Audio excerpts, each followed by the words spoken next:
Ladies and gentlemen, thank you very much for coming tonight. My name is Jonathan Elkind. I am a fellow and Senior Adjunct Research Scholar at the Center on Global Energy Policy here at the School of International and Public Affairs at Columbia University. And I am very, very pleased that there's such a good turnout for what I think is going to be both a very timely discussion and also an extraordinarily informative one, for reasons that I will come to in a second. Beginning this coming Monday, November 6th, and through Friday, the 17th of November, delegations from around the globe, as many of you know, will gather in Bonn for the 23rd Conference of the Parties under the UN Framework Convention on Climate Change. When delegations last gathered for a COP meeting, which was in November of last year in Marrakesh, they received on the second day of that gathering what was unexpected news for many of the assembled, namely that Donald Trump would be the next President of the United States. President Trump's comments on climate during the presidential campaign suggested that his administration would, at a minimum, regard the climate issue with great skepticism. In Marrakesh, many of the COP delegates were worried that President Trump's election could trigger a fundamental reversal from the climate policies of President Barack Obama, whose administration was credited by many with contributing significantly to the achievement of the Paris Climate Accord in December of 2015. As it turns out, the COP22 delegates were right to be worried.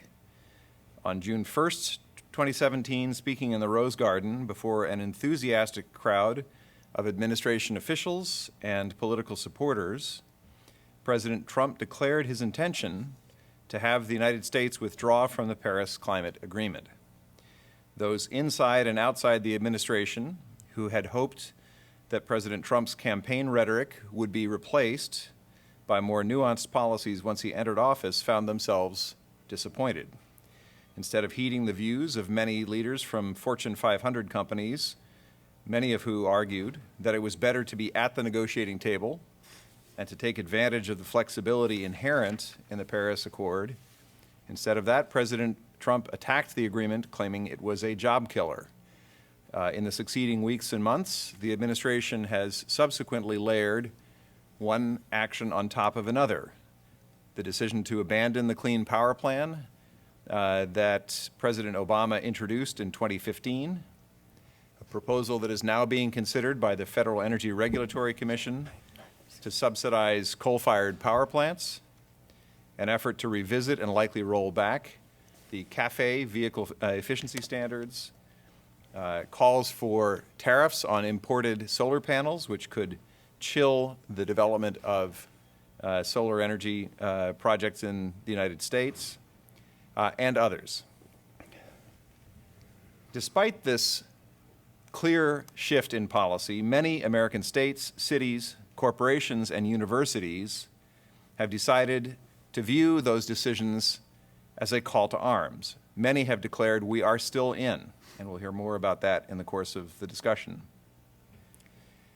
Nonetheless, as we await the start of COP23 next week, the simple fact is that the posture of the United States under Donald Trump has introduced significant uncertainties about the UNFCCC and the Paris Climate Accord itself, and where they are now going. Can the international climate negotiations survive in the face of the new, highly reluctant Trump administration? Will the new U.S. position cause other delegations to double down on their own commitments and show renewed commitment in the face of the U.S. change? In what ways will the changed U.S. views impact the talks in Bonn? And what would constitute a successful outcome from what has been described by many as a low-key Conference of the Parties? To address these questions, we are extremely fortunate to have assembled a top-tier panel who I will introduce in a moment. They are Susan Biniaz, Daniel Reef-Snyder, and Scott Barrett. We had also hoped to have a representative from the administration with us tonight, but that did not prove possible. It is important on complex issues where reasonable minds can differ to engage and to hear out each other, maybe especially in on a topic like the one we're discussing tonight, and maybe especially in a time like this one. Our program today is part of a year-long speaker series organized by the Center on Global Energy Policy entitled Where Next on Climate? This series examines different aspects of the climate puzzle in the wake of President Trump's arrival, and especially that June 1st announcement about the Paris Climate Accord. I'll say more at the end of the program about another segment in this series that we will be having next week, November 9th, and that may be of interest to many of you in the audience. Before we start, let me say quickly that this event, like all of those that are organized by the Center on Global Energy Policy, is being webcast live. It is on the record. Both the full video and a podcast audio recording will be available on our website and on iTunes in the coming days. And for those of you who are watching online, if indeed anybody is watching on the online at this stage, as well as any really modern people who are in the audience, which means not me. You can pose questions for the panelists when we get to that stage of the program at any time using the hashtag CGEP events and our Twitter handle at Columbia U Energy. Again, hashtag CGEP events and our Twitter handle at Columbia U Energy. Now to introduce our speakers. Susan Biniaz was a deputy legal advisor at the State Department, as well as lead climate lawyer and climate negotiator from 1989 until early this year. She is widely credited with having been one of the people who gave legal shape and coherence to the Paris Climate Accord. So I recommend that members of the audience do as we do in the Center on Global Energy Policy whenever issues of interpretation of the Paris Climate Accord come up. We say, I'm going with Sue's view.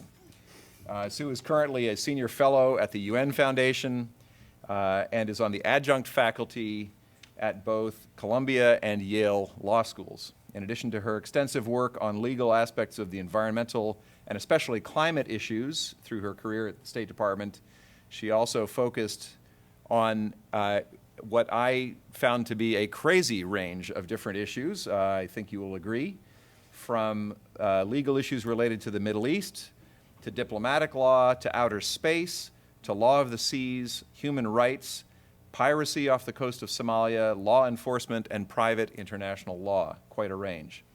Sue attended Yale College and received her JD from none other than Columbia University Law School. Dan Reefsnyder is an adjunct professor at the University of Virginia's Batten School of Leadership and Public Policy. He retired from federal service this fall, serving most recently again at the Department of State, where he was Deputy Assistant Secretary for Environment and a career member of the Senior Executive Service. In 2015, he co-chaired the UN negotiations that led to the Paris Agreement on Climate Change. He began working on the climate issue in 1989, back when he and Sue and I, and probably anybody else of like generation, had fewer gray hairs. He also taught at Princeton University's Woodrow Wilson School of Public and International Affairs, and back in the 1989 to 1992 period, helped to negotiate both the Framework Convention on Climate Change and then thereafter its Kyoto Protocol. Dan earned his PhD in international relations at Tufts University's Fletcher School of Law and Diplomacy. He also has a law degree from George Washington University, a master's degree in Russian area studies from Georgetown University, and a bachelor's from Trinity College. And a real estate license, I'm learning. Last but not least, Scott Barrett, also in the Gray Hair Club, is the Lenfest Earth Institute Professor of Natural Resource Economics at Columbia University, with appointments in the School of International and Public Affairs and in the Earth Institute.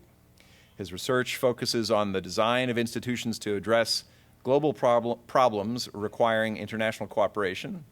He's been writing on the climate change question for more than 25 years and is currently also working on governance of the world's oceans and the eradication of malaria. He's the author of Environment and Statecraft, the strategy of environmental treaty making, and Why Cooperate? The Incentive to Supply Global Public Goods, both published by Oxford University Press. So with that, I'd like to ask each of our panelists to make some opening remarks. We'll have a discussion that'll follow that, and with questions coming from yours truly, your moderator, and then we will open up the floor for questions from the audience. And again, I am so pleased that so many people are here tonight. You've got a great panel in front of you. Sue, the floor is yours. Do I press this? I think you don't need to. I think we're live. Hello, can you hear me? You want to pull a little closer. Great. Well, thank you, John. It's great to be here. I'm going to address 4 issues, hopefully quickly. The first is the mechanics of withdrawal, which is something John asked me to focus on, which I hope you don't find too dry. Then I'm going to talk about the slight possibility that the U.S. doesn't end up withdrawing from Paris. Then what's at stake at this Conference of the Parties that's beginning next week, and then what's the impact more generally of U.S. withdrawal if they do withdraw. Mechanics of withdrawal. So as John noted, the President announced on June 1st the intent to withdraw. There are 2 ways to lawfully withdraw from the Paris Agreement. One is to just withdraw from Paris, and the other is to also withdraw from the underlying Framework Convention from 1992. If you just withdraw from Paris, you have to follow a provision of the agreement that says you can give notice 3 years after the agreement entered into force for you. Okay? That, for the United States, because we were an original party, would mean we could begin the process on November 4th, 2019.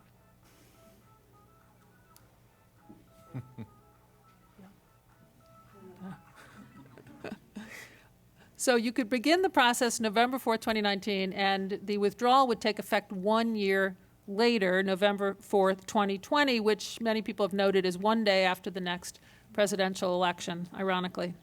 But the Paris Agreement gives you the option of withdrawing sooner than that if you also pull the plug on the underlying convention. If you do that, you can start the process right away, and we would be a non-party to both of those agreements within a year.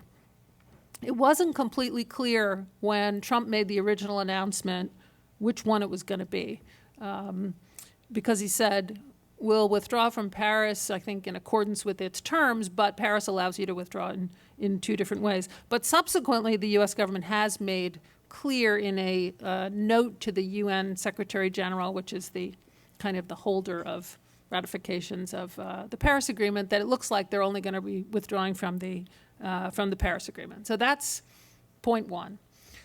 Second issue is the possibility of not withdrawing. If you heard the President's announcement on June 1st, there was a lot of confusing language in there, which seemed to say we intend to withdraw unless maybe we don't, but it wasn't exactly clear what the conditions for not withdrawing were, and many people were left very confused by that. What were the conditions, and was he signaling that this was a door or like a tiny window? It was extremely unclear. Several other countries in reaction made clear for their own part that they were not interested in renegotiating Paris if that's what the President had in mind. Again, in a subsequent letter to the UN Secretary General, this was clarified a bit. Not too much, but a bit. They said, we still intend to withdraw unless the U.S. finds, and there were 2 different expressions, suitable terms or more favorable terms. It's a little more concrete, but still not very clear. So here's my list of hypothetical possibilities. And this assumes that there actually is a will to potentially stay in. It could be, none of the above.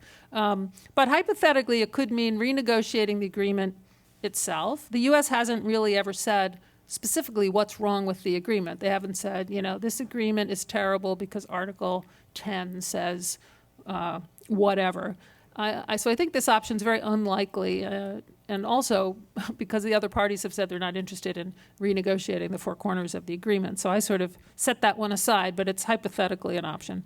The next one, which is, I think, more likely, is that the U.S. could just change the target that the Obama administration put in as its, quote, nationally determined contribution. Now, there'd probably be quite a bit of grousing, both internationally and domestically, by people who think, we should have stuck with the agreement and stuck with the Obama target. But I think most countries and most people, but not all, would probably say it's of the two evils, it's the preferable evil for the U.S. to stay in, even with a weaker target. The third option would be the U.S. could do something in the rules and guidelines that are still being negotiated. Not clear exactly what substantively, but to the extent you wanted to at least make the political case that you had changed the agreement in some way, you could presumably come back and say, the rule book under the Paris Agreement has now been negotiated in a way that is more suitable or more favorable or something like that, and that's the basis, maybe combined with a new target, that would allow you to stay in.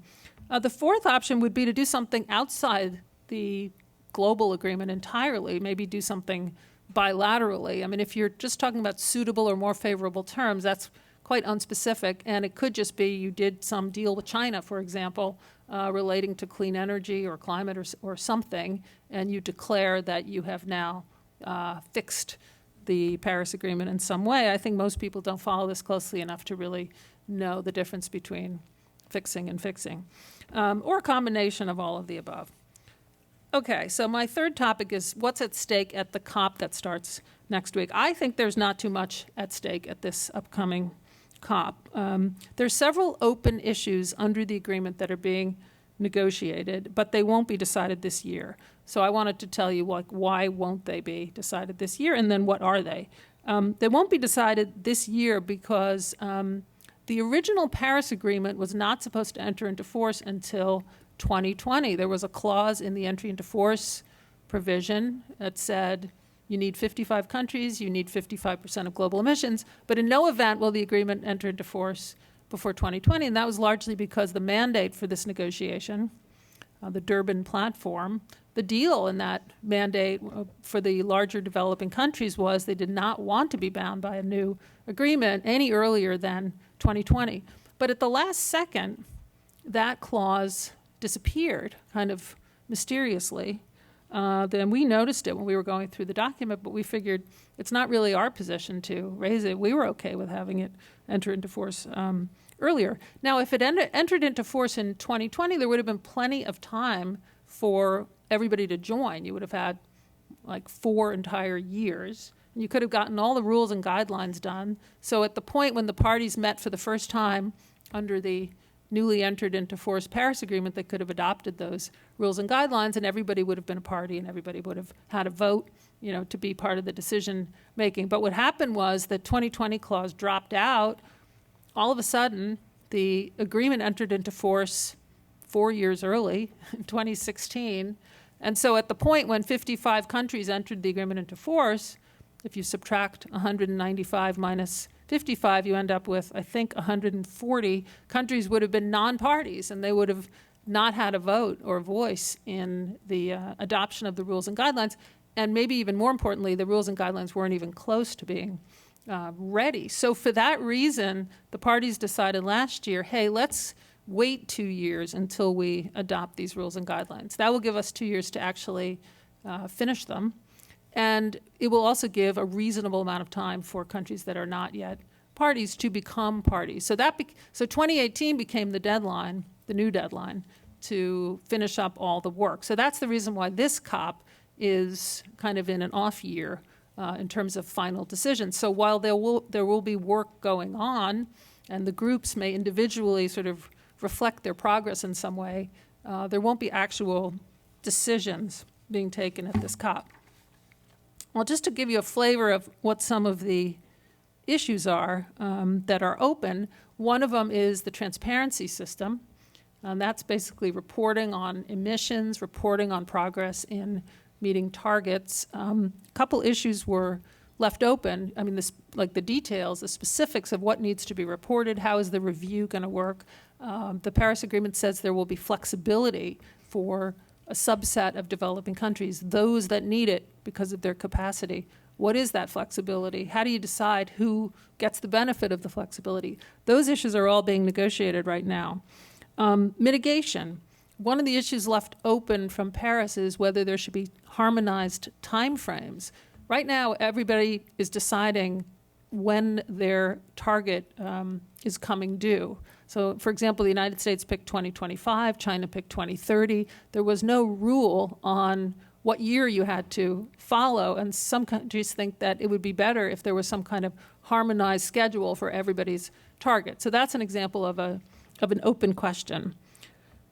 Market mechanisms. Under the Kyoto Protocol, you have the Clean Development Mechanism, which allows individual countries, under Kyoto it's developing countries, sell project units, offsets, to developed countries to help offset their emissions. It's going to be slightly different under Paris, where everybody has some kind of commitment, but the rules for that new mechanism, which will presumably take the place of the CDM, are still to be negotiated.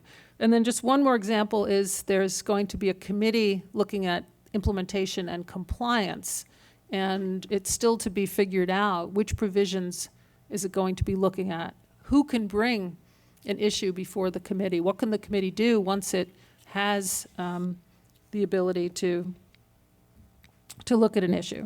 Okay, so that's what's happening at this COP and why I don't think it's going to be a big deal. The impact of U.S. withdrawal more generally, if I could take one more minute, there are a couple ways in which ambition under the agreement could be affected. I think existing NDCs are not going to change. And that's probably either a form of resistance to the U.S. withdrawal announcement, or it's because targets under the Paris Agreement are nationally determined. They weren't negotiated. So countries picked the target that they thought they could do, and it's not very affected by whether the U.S. is in or out. I think the next round is a little less clear. So when countries have to put in their updated target in 2020, what's going on in the United States, might have more of an effect than it's having right now. On the other hand, this show of force by American cities and businesses and states could actually have the effect of having other countries be just as ambitious as they would have been, because they look at the U.S. in terms of subnational action rather than the U.S. federal government. So I'll stop there. Thanks. Thank you very much, Sue. Dan, I'll pass the floor to you. Take us through your view on these issues, please. Okay, thank you, John. And I should just tell everybody, this is kind of like a little bit of a homecoming for me, because the last time I was here at Columbia was in April of 2015. I don't know whether everybody was here at that time, but I was here with Ahmed Jogloff, my co-chair, Algerian co-chair for the negotiations, and we had one of these long sessions that I didn't realize it was taped. I've gone back and watched it since, and I kind of go, but whatever. Got to get used to that. So anyway, it's great to be here this evening. I wanted to drop back a little bit and sort of say, well, I was up on the Hill at one point about a year or so ago talking to some hostile staffers about the Paris Agreement, and they said to me, what is this Paris Agreement anyway? Why do we have to pay any attention to it? Why is this important? And I didn't say this at the time, but I've said it many times since, because I was reminded by that question of a comment made by Shelby Foote, an historian talking about the Civil War in the Ken Burns series that many of you may have seen about the Civil War. He said at one point, the Civil War is what changed the verb from the United States are to the United States is. That was a very profound, statement to me, and I thought that the Paris Agreement is what changed the adjective from climate change is your problem, you fat, rich Western countries, to climate change is our problem, all of us on the planet. And I think that is truly the significance of Paris, that you had a recognition in Paris that everybody has to pull together to do something about this problem. And that's the promise of Paris. But Paris is only a promise. Paris remains to be filled in. Paris is like a blueprint. It has all kinds of different pieces to it, but there are many details that have to be worked out. And the great concern I have is, where are we going? now? And particularly, where are we going in light of the U.S. action? Well, people have said, what do you think? How bad is it? And I say, it's bad. I mean, it's really bad. I have never seen things in my time working on this issue since 1989 as bad as they are now. I think this administration is not only completely hostile to the issue, but it has also taken the view that it doesn't have to explain itself. It's not giving reasons for things. It's not saying why it thinks climate change is a hoax, if it does. It's not saying what it's going to do in a number of areas. And yet, I think the problem is bad, but I also think it's bounded, because there are a couple things that didn't happen. I'm not sure exactly why they didn't happen, but they haven't happened. The first one is in withdrawing or announcing an intention to withdraw from the Paris Agreement, the administration did not withdraw from the Framework Convention on Climate Change. Now, I don't know why that is, and we could go into it, but I think that's a very positive thing.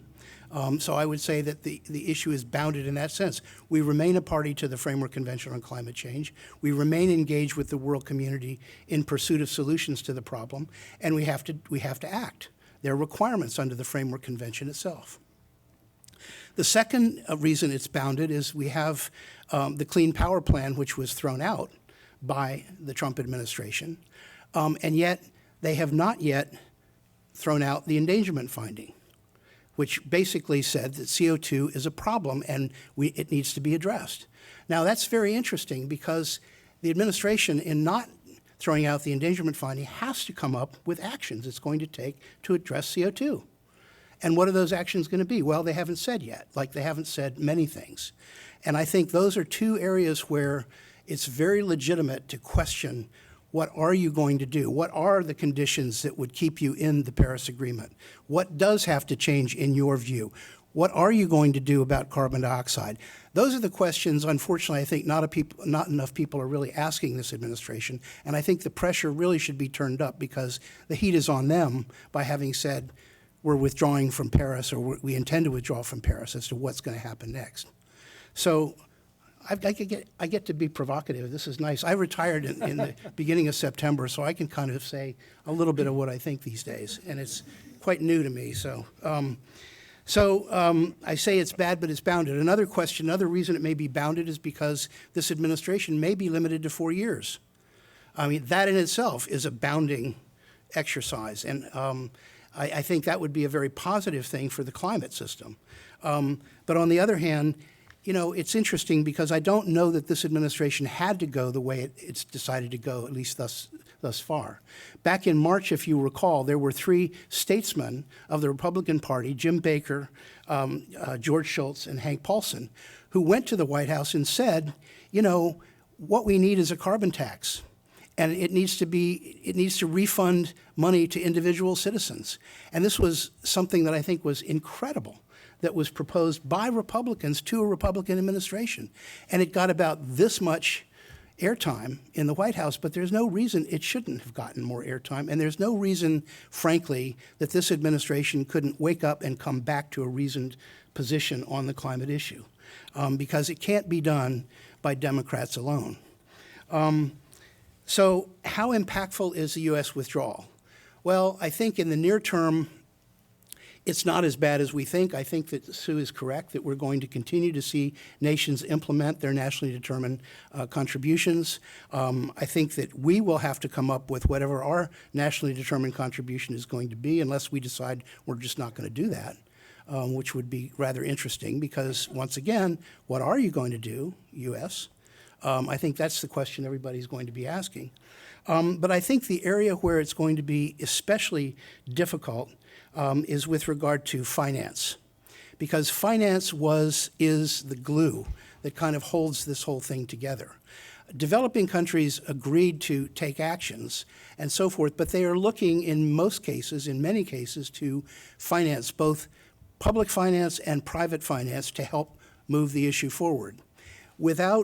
The United States thus far has contributed $1 billion to the Green Climate Fund. Its pledge was $3 billion. My understanding is that there are going to be no more funds forthcoming in this administration for the Green Climate Fund. At least that's the view that's been expressed thus far.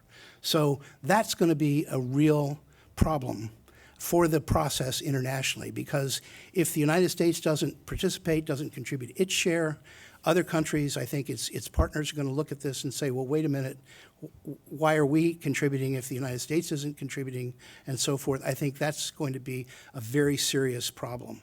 On the technology front, I think things are not as serious because many things are going on here in the United States. There is action by the states, there's action by the cities, there's action by regional governments. It's quite, we're just what do you call it? I guess we have so many ideas, so much creativity, so much energy generated in this country. It's just fantastic. And I think we have a lot of the solutions are coming and will come from here. And I think a lot of those solutions may be technological solutions. So I think they could be hastened with some policy, but I don't think they'll be snuffed out by any action of this administration. So the only thing I'd say to wrap up on my end is that I think that I really feel for the U.S. delegation going to Bonn for this COP. Because imagine yourself being there representing the United States with a policy that says we're going to withdraw from the Paris Agreement. But imagine that your job is to work out the Paris rulebook, all the rules for implementing the Paris Agreement. Well, what does the United States do? And even if we have firm views, people are going to say, well, wait a minute, I thought you were withdrawing. Why do you care? You know, I mean, how do you pull that off? I think it's a really tough act, and I've been through some, I mean, I think some of us, Sue included, have been through some tough times in the climate negotiations, but I think I really feel for my colleagues who are still there, still trying to move forward in this way, because it's not going to be easy. There's some very serious issues and things on which we have firm views that should be articulated, should be propounded, and the United States often has the courage to say things that some others may not. And if we can't do that, I think there are going to be problems as well. So anyway, I'll stop there and look forward to your questions. Dan, I still remember in the brief time when I was working with you guys on the pre-Rio climate negotiations being picketed as climate criminals as we came out of the some of those negotiations. So I think your point, your last point there is entirely valid. Great sympathy.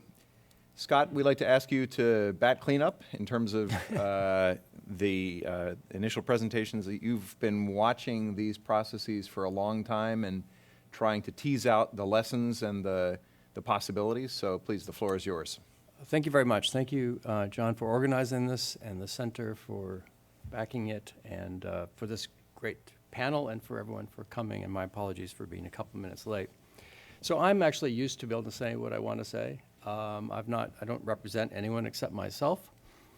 And I'm also the full-time permanent academic on this panel, and so I want to probably inject a little teaching into the presentation.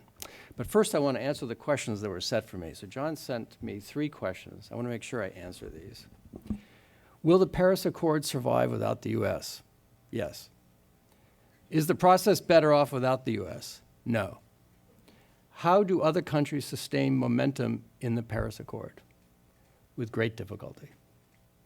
All right, so let me just sort of back up a little bit and talk a bit about the climate problem. Paris is just one step in a very, very long journey. We've been on this journey for about 27, 28 years, and when the process began, well, let me say, first of all, the most important measure for success is the concentration of greenhouse gases in the atmosphere. That depends on the emissions of the entire world and on other things, not just that. And it's that will drive, again, with some other considerations as well, it'll drive climate change. When in the pre-industrial period, those concentrations of carbon dioxide were 280. When the negotiations began, around 1990, they were 350. When the Paris meeting was held, they were at 400. And 1 or 2 days ago, we learned that they're now at 403. every single year since these negotiations began, concentrations have increased. And the negotiations themselves have had no effect, at least no effect that I think anyone could ever discern, in changing that trend. Now you might ask, is Paris going to change it? Well, there was an analysis done by the Secretariat to the UN Framework Convention on Climate Change. So these are kind of insiders, and they did an analysis. Suppose all the countries do exactly what they said they're going to do, and they fulfill all these INDCs, intended nationally determined contributions. What happens then?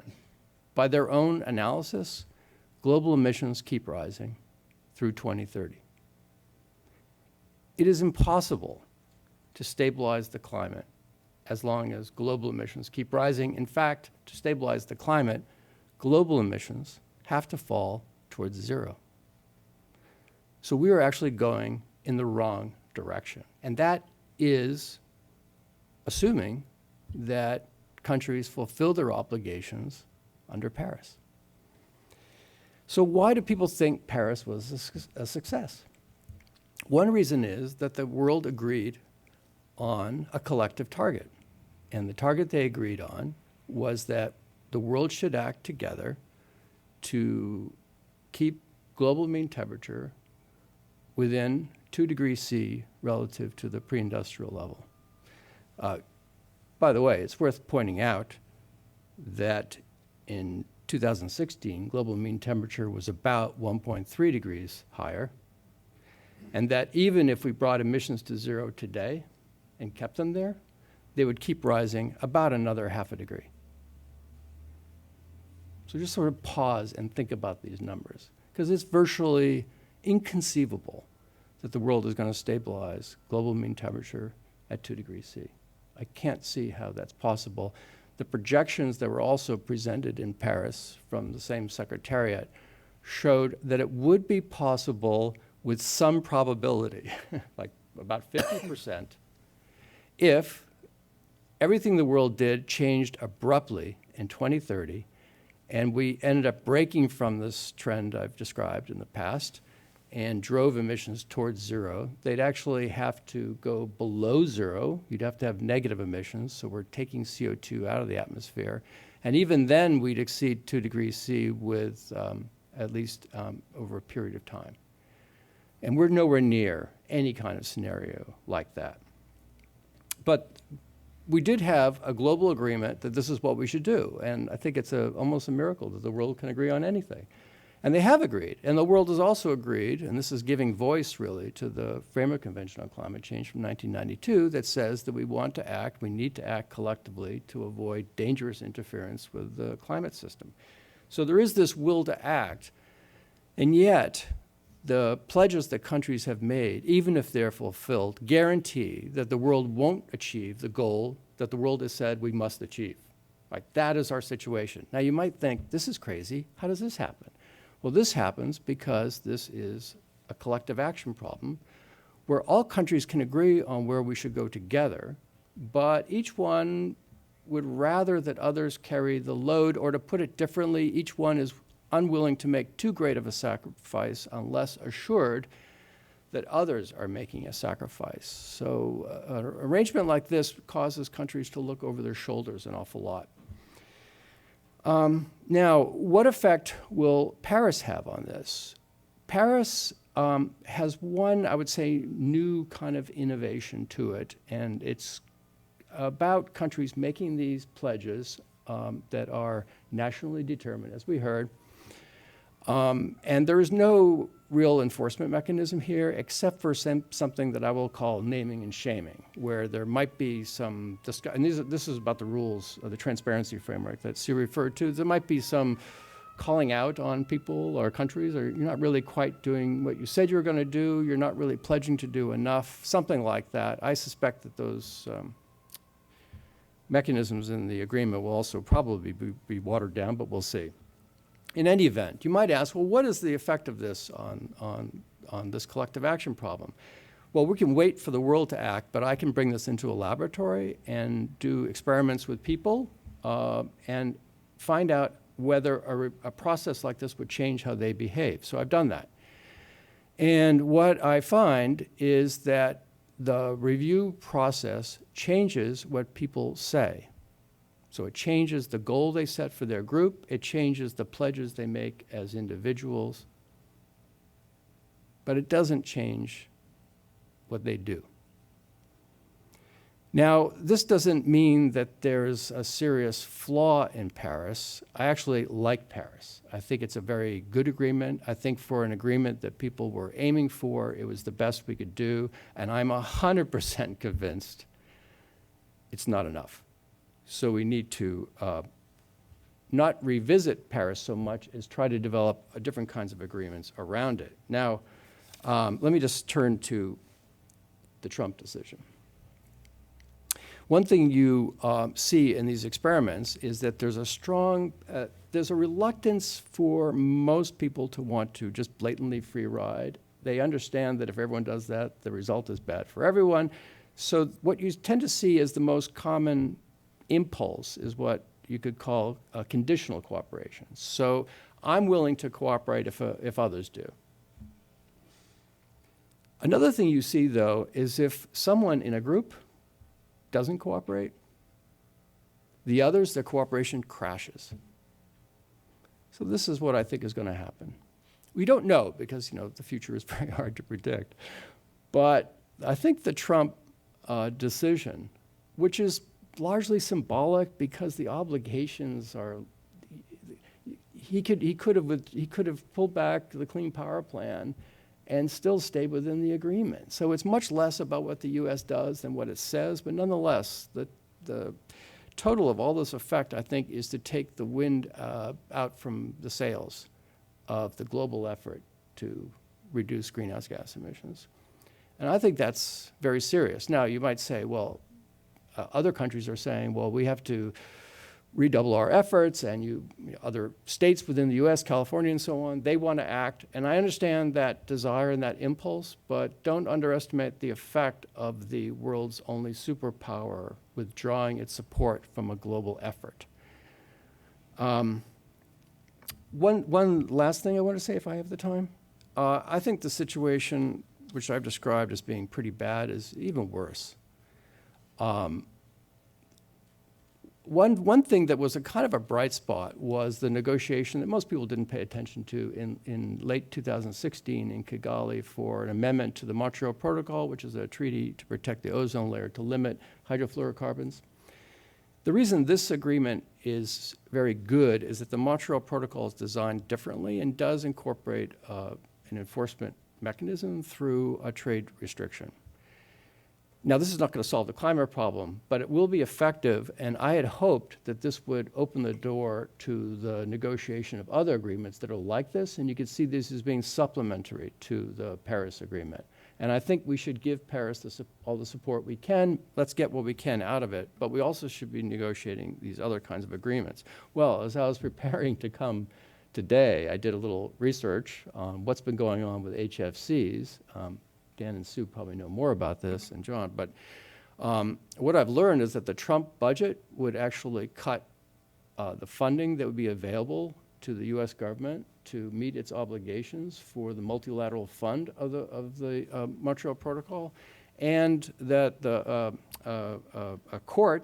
federal court has ruled 2-1 the Republican appointees, the 2, and Obama appointee, the 1, against the U.S. acting on HFCs. Now, I don't know where this is going to go. Sue, you may have been following this. There may be appeals. I don't know. I can't speak to the legal side. But I would say that this is really pretty stunning because we are, the United States right now, and there is a vacuum at the global level for collective action. The United States right now is undermining the basic multilateral framework that the U.S. developed towards the very end of World War II, and that has sustained prosperity and security and cooperation in a large number of areas. And I think this is a very, very serious situation, not just for climate, but for other issues as well. Thanks. Thank you, Scott. So we are going to, in just a couple of moments, open up the floor for questions and answers. And so I encourage you to start thinking about what your questions may be. But first, I wanted to have just a little bit of a discussion among the panelists here. And to that end, I'd like to play a little bit of the role of the provocateur myself, but in a direction perhaps different than I might otherwise go. There are a number of arguments that one very frequently hears from people who are opposed to the Paris Accord or to the Framework Convention more broadly that are critiques of, or intended as critiques of those instruments. And I'd like to get quick reactions from each of you, if you wish, as to whether the following critiques are right or wrong, and if they're wrong, why are they wrong? So one standard critique that we've heard numerous times from the administration is that under the Paris Accord, China is not obliged to do anything until 2030. So again, that's one of the right or wrong, and if not, then why not? Second thing, another line of critique of the Framework Convention in Paris is that they spend too much time focusing on mitigation, that is the reduction of greenhouse gas emissions, as opposed to adaptation, preparing for the perceived inevitability of climate change and its impacts. Third and last, there is the critique that says that especially in relation to the pledge of multilateral finance, whether through the Montreal Protocol or through the Green Climate Fund or other instruments that have been created, that the industrialized world is creating expectations and creating a view wherein countries might think that they have an incentive to wait for others to come and fix the problem for them. Are those arguments right or wrong? I wish to be clear, those are not my arguments, but they are standard arguments that one hears frequently. Are they right or wrong, and if wrong, why? Sue, do you want to kick off? Sure. Yeah. Well, first of all, yeah, I was distressed actually to hear the president's announcement, not just because of the withdrawal, but because of the argumentation, because I just found it so disingenuous. And as a lawyer, I guess I like to have things decided on rational bases. And there was so much hyperbole in there. I didn't even recognize the description of the Paris Agreement as the Paris Agreement. You could have listened to that speech and thought he was talking about the Kyoto Protocol, right, where it puts all the obligations on developed countries. It's going to harm the U.S. economy. Those were the critiques of Kyoto. We spent all those years doing the anti-Kyoto to come up with the Paris Agreement, and that didn't seem to have any effect on the nature of the criticisms. But to take your specific questions, one was about China. No, it's not true. Now, these are nationally determined contributions. The United States picked 2025. China picked 2030. So point one is that if the United States would prefer a 2030 target, it could switch its target to a 2030 target, just to give one little example there. So the argument that we have to do something 5 years before China was entirely a decision made by the United States and could be changed by the United States. On the issue of whether China has to do something before 2030, yeah, I mean, they conveniently overlook part of the Chinese nationally determined contribution. It's true that part of it was to peak around 2030, but another part was to institute, I think, 20% of their energy in terms of renewables, which is some phenomenal amount equivalent to like the entire electric grid of the United States. I'm not an energy person, but you can correct me. But it is some huge number which you couldn't wake up in 2030 and all of a sudden start doing, right? So it's just factually incorrect to say they don't have to do anything for 15 years. If I understood your adaptation question correctly, I mean, one of the ways in which Paris is different from Kyoto and the Framework Convention is those agreements were very focused on mitigation, almost exclusively on mitigation, particularly Kyoto and even the Copenhagen Accord. And one of the changes in the Paris Agreement is much more of a focus on adaptation. So an argument that we're only focusing on mitigation, I don't really understand that. In terms of finance, that was another aspect of the president's announcement that bothered me, because in addition to saying this Paris Agreement was going to kill the U.S. economy, which was like completely within the control of the United States to change, right? Because it could change a target to something it thought was more consistent with its view of what's good for the U.S. economy and jobs, whatever. There was another argument that, we had all these financial obligations, but that's also not true. There is a legal commitment under the Framework Convention to help developing countries, but it's a collective one of all developed countries, not an individual United States one, and it's entirely unquantified. It's a qualitative commitment to assist developing countries with reporting and certain other things. There's no number specified.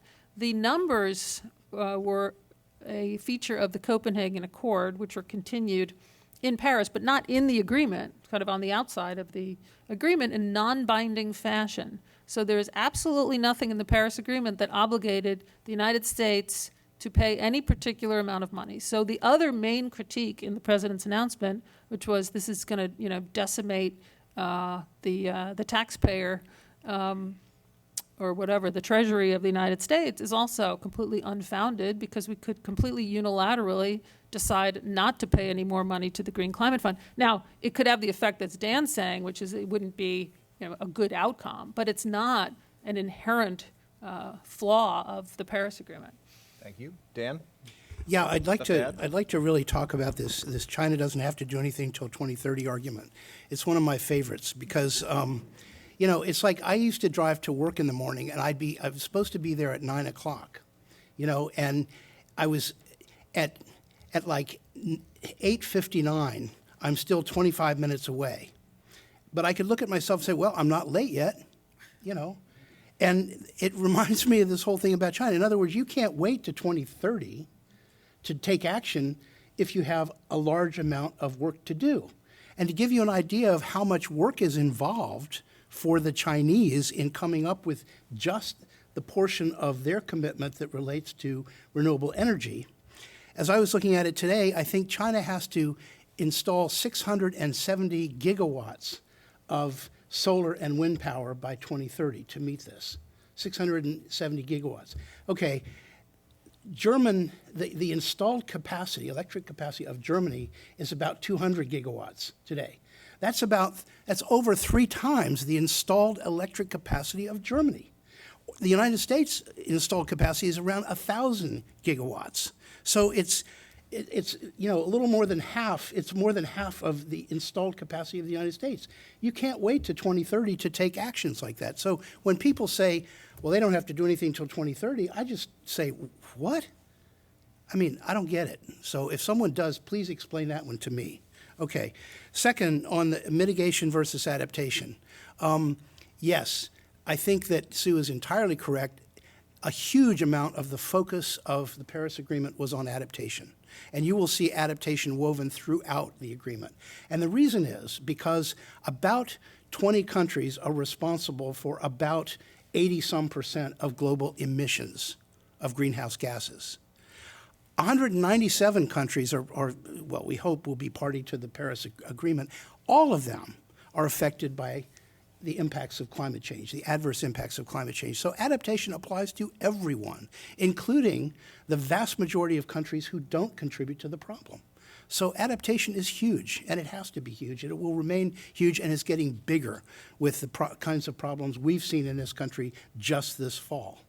I'm not sure I fully understood the third point, John, about the pledges of finance are creating expectations that others have to fix the problem or others will fix the problem.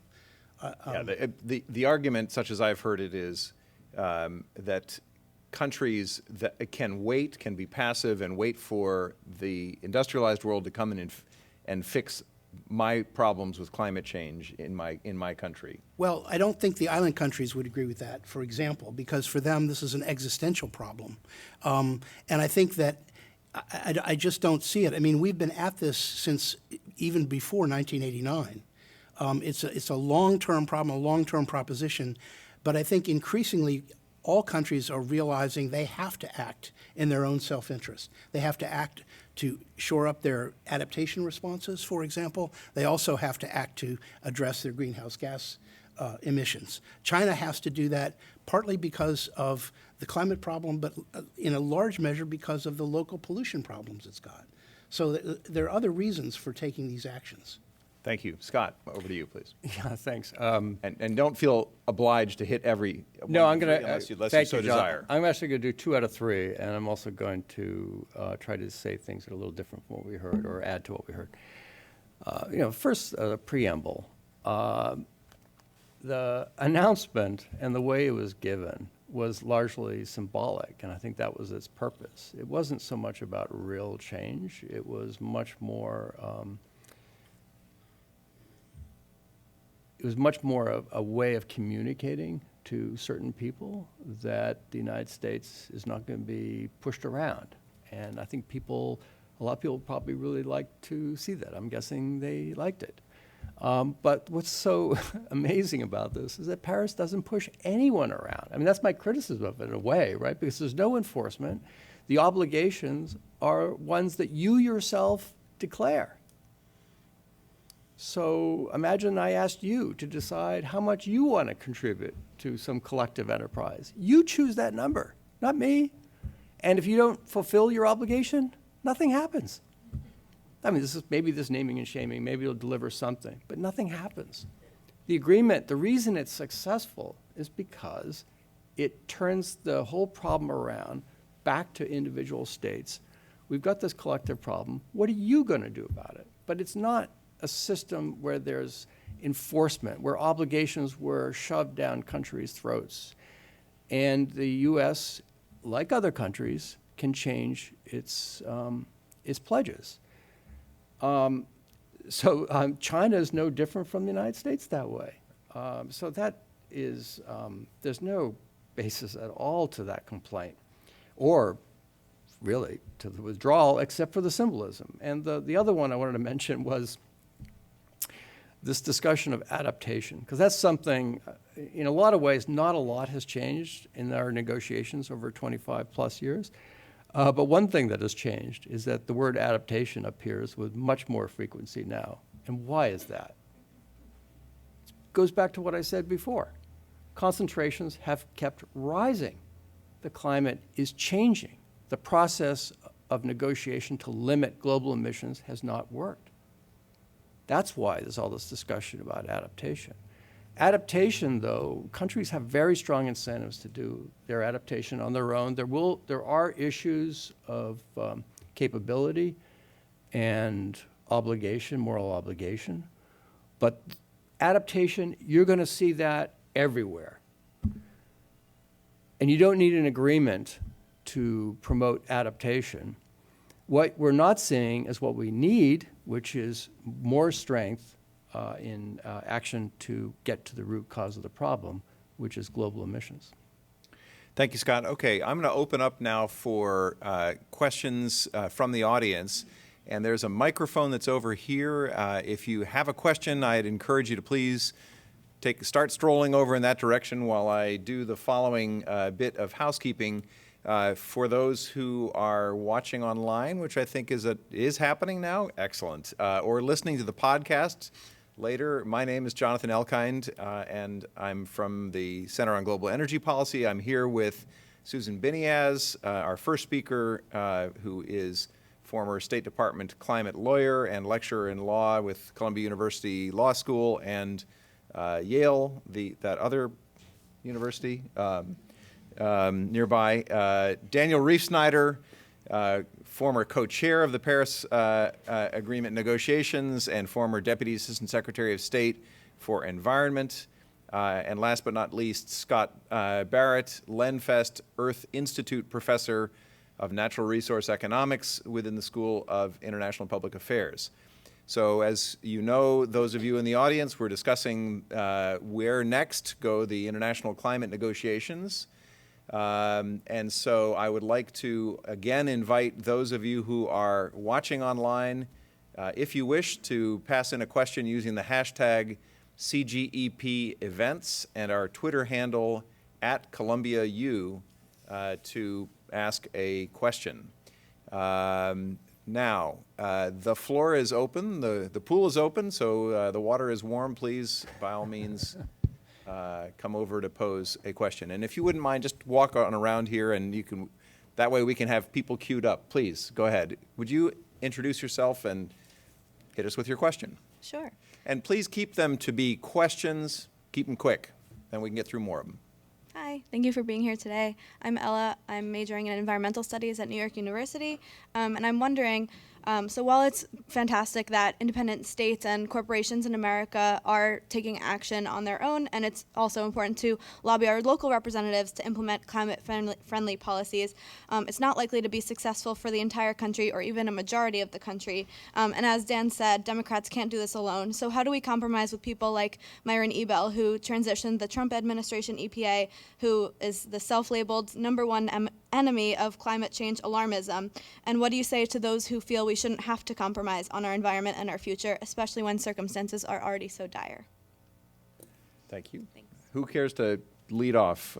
Shall we reverse the order? Scott, do you want to bat first on that one? Well, I probably have the least sense of the politics.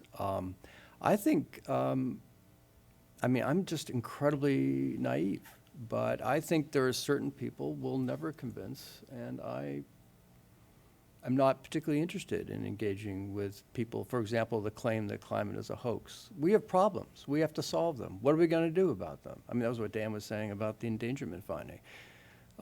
So I think it's very hard to have a discussion with an administration that seems only interested in breaking things down rather than solving problems like this. Dan, you care to jump in on this? Well, yeah, because I know I teach a class at the University of Virginia in climate politics, and this is an issue that we kind of go into there. About the thing that is so remarkable to me is that this is a problem with a scientific basis. It's an empirical problem. You can, it's not like other of these social issues where it's more like, I feel this way. This is measurable. This is quantifiable. You can, you'd think with something like this that people could agree. But what is amazing is they don't. And not they don't. I think I think it's still a fairly small group of people who've made a career out of, climate denial, in effect. And I think that's still going on. I don't think you're ever going to convince those people because that's taking away their rice bowl.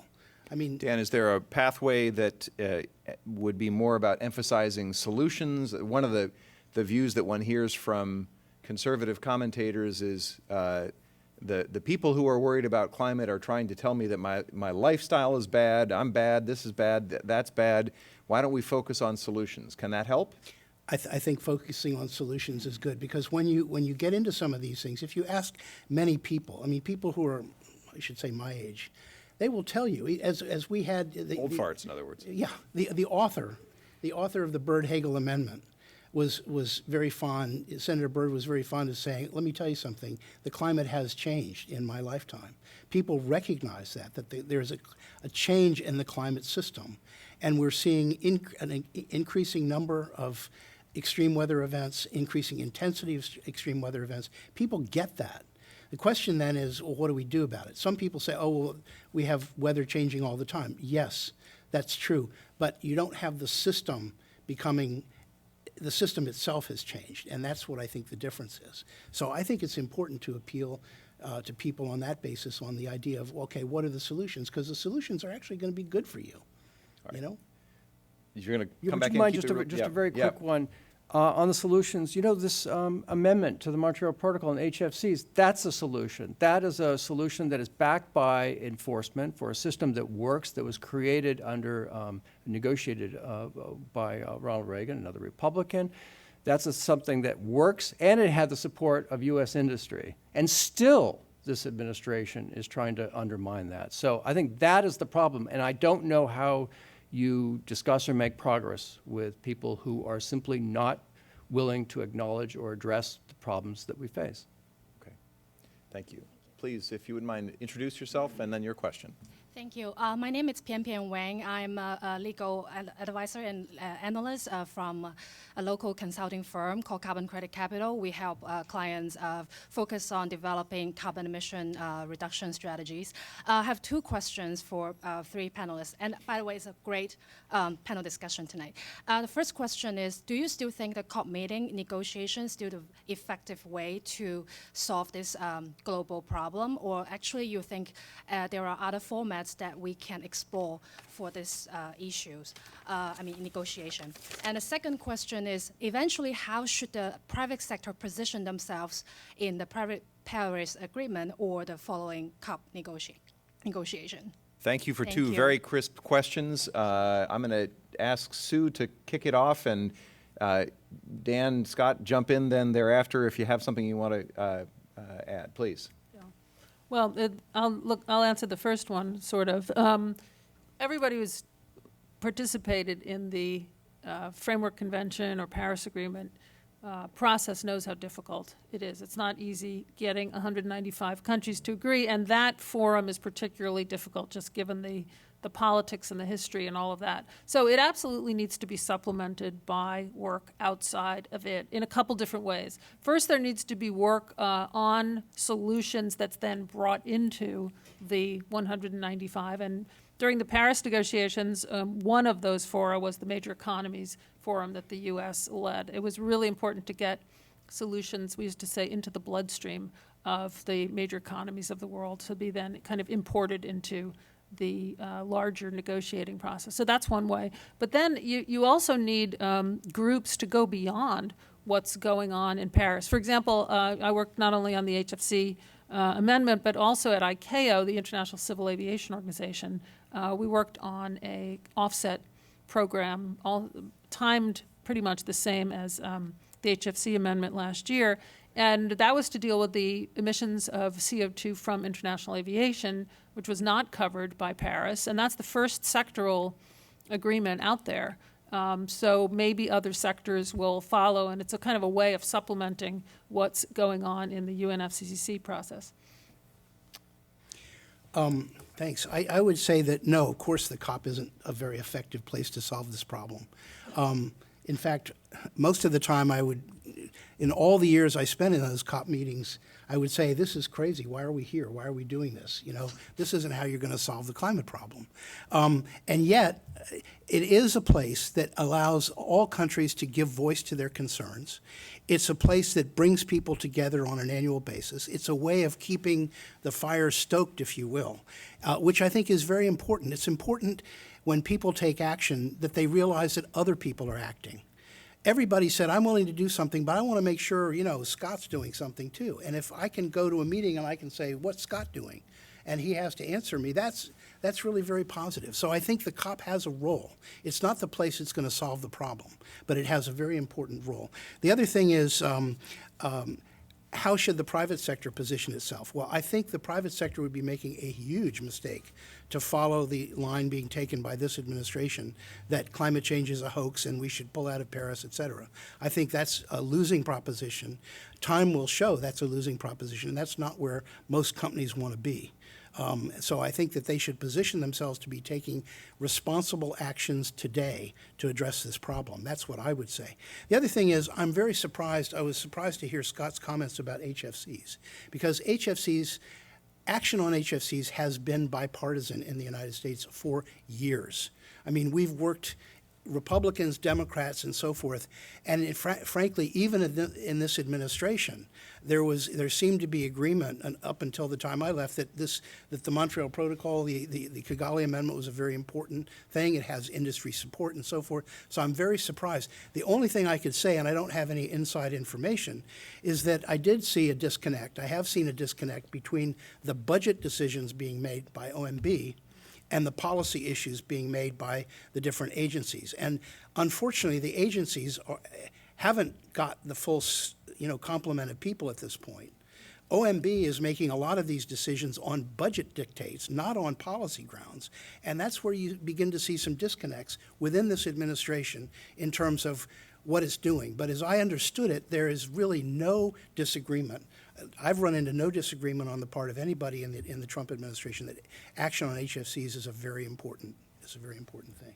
Okay, I'm going to provide a short echo to what I just heard, because on Sue's point, so and I agree with Dan on the COPs. This is a global problem. You need to convene global meetings to address a common problem. That's important for lots of different reasons. One of the greatest things about Paris probably is it frees us up to look at other sectors the way we never had that opportunity, really, quite in the same way before. So Sue mentioned ICAO. I think we should be pursuing agreements in lots of different sectors. It should be for shipping as well. It should be for individual sectors like aluminum, for steel. There are a lot of advantages to doing this way. These meetings would be very different. They'd be much less political, much more technical. They'd have much more about what is it you're doing, as opposed to these pledges and these numbers that are basically more or less pulled from a hat. Thank you. Please introduce yourself and then a real crisp question. Okay, thank you for a great panel discussion today. My name is Jiahui Li. I'm an undergraduate student at Columbia University. I will be traveling to COP23 in Bonn, Germany in this Friday. So my question is, I'm from China, a country you have mentioned a lot tonight. So my question is about, first, could you give more comments about how China is actually playing roles in the COP23 or maybe the COP series of meetings? And the second is, as China and also other developing countries, their first objective for the government is to fight against poverty. So could you please solve the problem of the problem between the government to fight against the poverty rather than solving the problems to the climate change? Thank you. And before I go to the panelists, I'm just going to arbitrarily say from here on out, one question per person, because I want to make sure that we hear from everybody that's queued up. Who wants to kick it off on the role of China and the fight against poverty as opposed to the, go ahead, Sue.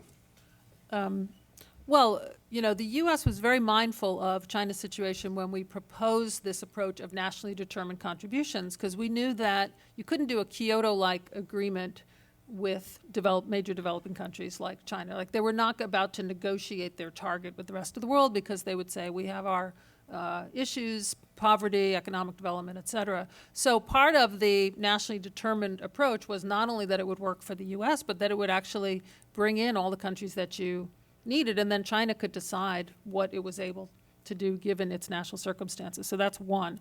Your second part, which is how does China act? Well, China is a tough negotiator. I think with the U.S., we were equally tough, and therefore we were able to reach a kind of a balanced agreement, not only multilaterally, but much of the Paris Agreement was developed bilaterally between the U.S. and China over the course of several years. I do worry a bit about the walkback of the U.S., because I think it wouldn't be in anyone's interest if China has a tendency, if the U.S. isn't there, to maybe walk back a little bit on some of the compromises that were made in the Paris Agreement, particularly we kind of moved beyond the categories of developed and developing countries and all of that. I don't think it would be in anyone's interest for China to kind of take advantage of the U.S. walking back to push in those directions, because I think then you end up with an unbalanced Paris Agreement, and if the U.S. ends up withdrawing, in fact, you make it harder for another administration to come back into the Paris Agreement. And it's not in China's interest for the Paris Agreement to fall apart either, because if a new agreement was ever going to be negotiated because Paris falls apart, it's not going to be as favorable to China's interests as a nationally determined approach is. Okay. Dan, if you have anything to add, or Scott, let me note that today Associated Press is running a story that quotes Xie Zhenhua, the longtime climate lead from China, saying that he is no less interested to work with the United States on climate in the wake of President Trump's announcement than he was before. Any further comments, Dan, Scott, on this question? I think that's good news. People say, well, I think China is willing to work with the United States. China's not willing to supplant the United States, partly because China doesn't think it ought to have to do that. China still sees itself very much as a developing country in that sense. So how is a developing country in that sense going to take the lead? Okay. Scott, anything? Well, I on guess this? maybe I could just say something about the connection between poverty and environment. There are a lot of poor people in the world, in China and in other countries, and the question really isn't about whether addressing climate change is at the expense of poverty. It's much more about where we direct investment, and in particular, the need to direct investment that will secure long-term development. Because what we would be doing by pursuing fossil fuel development, for example, would be to undermine development in the future. Okay. I'm going to ask the next two questioners to pose your questions together, and we'll come to the panel. Please go ahead. The floor is yours. Huge thank you to the panelists. My name is Andrew Isle. I'm an independent consultant, former State Department Climate Change Office employee, and current part-time student at Columbia. My question is primarily for Professor Barrett. Want to make a provocative statement that perhaps might undermine some of the assumptions around your criticism of the Paris Agreement, namely around the enforcement mechanism or lack thereof. Now, how do we know that naming and shaming doesn't work and that other formal enforcement mechanisms work better? And what is the implication for Paris? Okay. Next question, please. Hi, my name's Charles Harper. I'm a student at Columbia, and I also interned at the State Department under Dan this summer in the Climate Change Office. My question is around Bad coal company. finance. And countries like China continue to make progress in cutting their own emissions, but finance coal projects around the world. Should future negotiations, maybe even on the bilateral level, focus on addressing coal finance or simply on promoting green finance? Okay. Scott, do you want to go first Yeah. on the one that was directed? Yeah, a great question. How do we know naming and shaming doesn't work? There's actually very little we know about naming and shaming. I did a review of what we knew in the international relations literature. Very, very little. I found one article that focused on the human rights area. Now, this article was very good, did as well as it could. The problem is what you want to answer that question is a counterfactual. So what would people or countries do with and without the naming and shaming? The way the human rights arrangements were developed, you only observe the world in which there is this arrangement. But still, even though it had that handicap, which was unavoidable, what the study found was that the effects were probably quite mixed. So it wasn't just the case that the naming and shaming made countries more careful about their human rights. It also caused them to say, we have self-determination and sovereignty, and we won't let others determine what our policies will be. So it had actually quite mixed results. What I did was to go into the lab where I can provide this counterfactual. That's the value of this. Now, this is an experiment. It's with real people. It's with real money and all the rest of this. But it's only, it's an insight. It's not more than that. I don't know the answer to this question.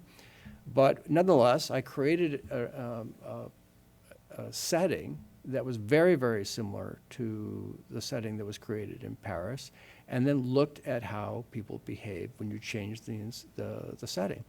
And as I said, what they did is they changed the goal for the group went up when they knew that they would face this naming and shaming. The individual pledges went up, but the contributions didn't go up. And there was a dilution along this chain. And in the end, it reflects what you see again and again and again, that that enforcement is the essential, the most important part of addressing collective action. And the last thing I want to say on your really good question was about the trade measures.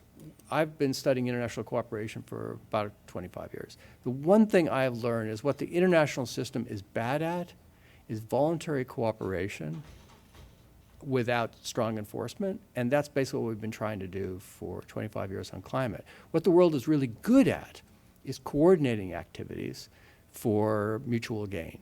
And you have an arrangement like that in the Montreal Protocol thanks to the trade measures. You have arrangements like that in the on international shipping because of the way the focus has been on technologies rather than just on emissions into the sea. And I could give other examples, eradication of smallpox, other examples. So what I think we need to do is focus on asking the world to do what it's good at, which is much more coordination. And the agreements that I was mentioning in these different sectors, they provide the opportunity to do that, whereas the global kind of grand agreement, your hands are tied, and that's very hard to bring about. Okay, Dan, Sue, please come in on that question if you wish, or on the question around coal finance. And let's keep them compact so we can hear from the last couple of questioners as well. Please, fire away. Well, maybe on the coal finance issue, I think it's, personally, I think it's a mistake to try to ban a particular type of fuel. I mean, in the world. Yes, there are problems with coal, but there are also solutions. Carbon capture, use, and storage is one, for example. I think that there are situations in which coal is an important alternative, and I think those should be open. But I think it is up to each country to have to justify its emissions and why. I mean, so I think if you're going to burn coal, you ought to then be called to account for why and what your alternatives are and why you're not using them, given the relatively higher emissions of coal in the world. Thank you. Fire away, Sue. And then after these last two, I'm going to do a zinger lightning round question to you guys, so don't leave. Well, I tend to be a contrarian on these issues of legal bindingness and enforcement and all of that in general, but also in the climate area, because you look at the Kyoto Protocol with its stringent, legally binding targets and an enforcement mechanism, and you had countries not complying and Canada saying, we're not going to comply for its own domestic political reasons. And then you have the Copenhagen Accord, which is utterly non-legally binding with no enforcement, at most naming and shaming, maybe not even. And you have countries implementing their targets, maybe not 100%, but you have all the major economies participating in that. The decision before Paris that said, countries should do their nationally determined contributions, the verb that was used was the weakest verb you can possibly imagine. It said, parties are invited. And on the strength of that verb, 186 countries came in with their INDCs before Paris. On ICAO, which I mentioned just before, it was very controversial, but the system that was ultimately agreed was that for the first phase of this ICAO initiative, it would be based on volunteering. And everybody said, oh my God, nobody's going to volunteer. Why would any country volunteer? Countries making up 75 or 80% of international aviation emissions volunteered. So it's not a black and white issue at all. And my concern is that if you have enforcement, you inevitably end up with less participation and less ambition. So I don't think you can just take a system and then plop enforcement on top of it without, kind of wreaking havoc. All right, I'm going to ask the next two. They'll be the final two questioners, and I have one that came from Twitter as well. Please introduce yourself and your question. My name is Anna Lopresti. I'm a Columbia alum and a current graduate student at Oxford. Do you think that the current administration's stance on Paris impacts the interpretation of international legal principles like the duty to compensate for harm or the principle of common but differentiated responsibility? Okay. I'd say it doesn't affect anything in terms of international law. Okay. Please.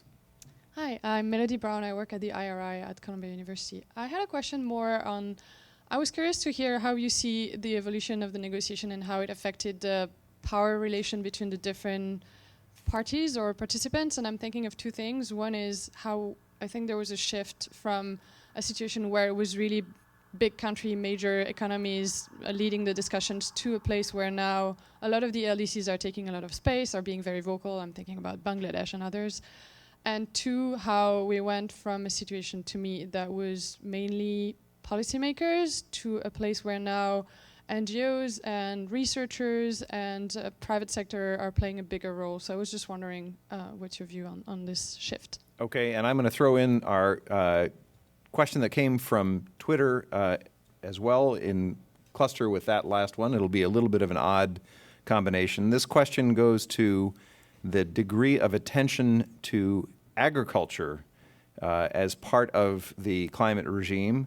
The questioner points out that animal agriculture is the second leading contributor to global GHG emissions after energy, according to FAO, and is a leading contributor of methane and nitrous oxide, and hasn't been adequately addressed on a global scale. And when will this change?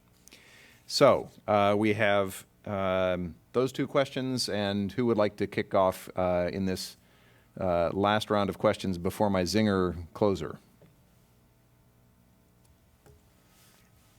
I could maybe start on the big versus small question, big countries versus small countries. I think in the climate negotiations, I mean, Ahmed and I used to go a week ahead of time to meet with all the different groups, and there were like 11 different groups that we met with, and all of them were vocal. All of them had different points of view. In the multilateral arena, you have to take all those voices into account. And it's interesting, though, because over time we've seen different efforts like the Major Economies Forum, the MEF, for example, that was started up among the 17 largest economies, where they would discuss issues and they would come to some kinds of understandings, but they'd stop short of agreeing on anything in particular most of the time. Because the idea was that only in the larger forum do you have the legitimacy that you need to then take action. Ideas can be hatched, ideas can be brought forward, but I think there's still this notion of the legitimacy of the larger forum where smaller countries get to have a voice and so forth. I think that remains to be one of the issues that we face in the Framework Convention on Climate Change. Let's see. Treatment of agriculture? Policymakers versus NGOs. Well, it's sort of the inside-outside question, because I remember that Raul Estrada, the father of the Kyoto Protocol, used to say, you know, what's going on outside of these halls in the COPs is a lot more interesting than what's going on inside among the governments. And he said we have to find a way to bring the outside inside. That was a major effort of the French in Paris with the Paris Agreement, to enlist the support of civil society. And I think they did a great job. I think that effort is continuing, and increasingly there's recognition that that's where the problems are going to be solved, not by governments meeting in small rooms. The third one on agriculture, wow. I don't know what to say about that. I think I'll pass for now. Okay. Sue, Scott, any points you want to throw in on any of those three questions? Well, on agriculture, it's sort of implicitly covered by the Paris Agreement in the sense that, you know, methane is one of the greenhouse gases covered by Paris, but it's not, a country doesn't absolutely have to include that because they're nationally determined contributions. There are certain provisions on reducing emissions from deforestation, the sort of so-called red plus. So, you know, you get into agriculture, it's not excluded, but I have read many calls for some kind of separate agreement, or maybe Scott includes this as one of his sectoral ideas where you need separate treatment. And I am interested personally in looking into that. So I don't think that's a crazy idea. All right. We don't generally like to go over time, but I'm going to go just a minute over time with the following lightning round question. I'm taking a page from Scott's book of at the beginning of his remarks, the ultra compact answers. My lightning round question for each of you: will the United States end up leaving the Paris Accord? Question one. Question two: will Syria, the other country that is currently not? Question three: which happens first? Scott, over to you. Who knows? You know, it's not just the act of leaving. It's much more a system like this that is built on all the parties understanding that there is the need for a collective effort. If the countries don't even give strong rhetorical support for that effort, let alone real action, they are taking the wind out of the sails of the entire effort. And I think that's the essential problem. And I find that in today's world, it's very hard to predict about the future. Got it. Dan, over to you. Well, on whether the United States will leave the Paris Agreement, I think the question is whether we will continue to be willful in our ignorance of what the Paris Agreement is. Because as long as we continue to be willful about what the Paris Agreement is, yes, we'll probably leave. But if we slow down and we actually read it and we think about what the Paris Agreement is, as Scott said, what's the problem? Got it. Sue? I like to think, but I'm not sure, that between now and November 4th, 2019, which is the earliest we could withdraw, that maybe the fever of, withdrawing from Paris will abate and that we will decide to stay in and maybe change the target to do so. And I still think that that would be a better outcome than withdrawing. My fear of withdrawing is once a Republican president withdraws, I think then that becomes the baseline for every Republican president forever. And I don't think it's a good foreign policy position for the U.S. to be in, quite apart from climate change, to just be so unreliable and inconsistent internationally. Well, this is an abundantly complicated and consequential issue, and so I'm going to willfully elect to take as a glass half full Sue's comment about the hope that the fever may pass. I appreciate everybody's coming out tonight. I appreciate the patience on the part of those who are watching on the webcast. We will continue the Where Next on Climate series, including by focusing on where some of the solutions may be and where some of the opportunities may lie, including in a program that we will conduct next Thursday, November 9th, which is focused on Where Next on Climate, the U.S.-China energy and climate collaboration during the Xi-Trump era. We'll have David Rank, who is the former chargé d'affaires at the U.S. Embassy in Beijing, Kelly Sims Gallagher, who is professor of energy and environmental policy at Tufts at the Fletcher School, and our own David Sandelow, who is the inaugural fellow and the director of the Energy Center's climate program. Other upcoming events that we have at the Center on Global Energy Policy include one tomorrow that is of a very different emphasis, the outlook for offshore energy production in a low oil price environment. The speakers will be Lars Christian Bacher from Statoil, Tommy Bodro, who is the former chief of staff at the U.S. Department of the Interior, Antoine Haff from the Center on Global Energy Policy, Amy Jaffe, who is the David M. Rubenstein Senior Fellow for Energy and the Environment at the Council on Foreign Relations, Adrian Lajou, who is a non-resident fellow at the Energy Center and the former Director General of Pemex, the parastatal company in Mexico, and our director, Jason Bordoff. As I mentioned, the full video recording of this event will be available on our website in a couple of days. You can also subscribe to our podcast series for the audio version of that and for other interviews using iTunes, Stitcher, SoundCloud, and lots of other platforms. I want to thank all of you for coming out tonight. I want to ask you to please join me in thanking our panelists who have, I think, provided a really well-informed and informative discussion for us tonight. Thank you very much.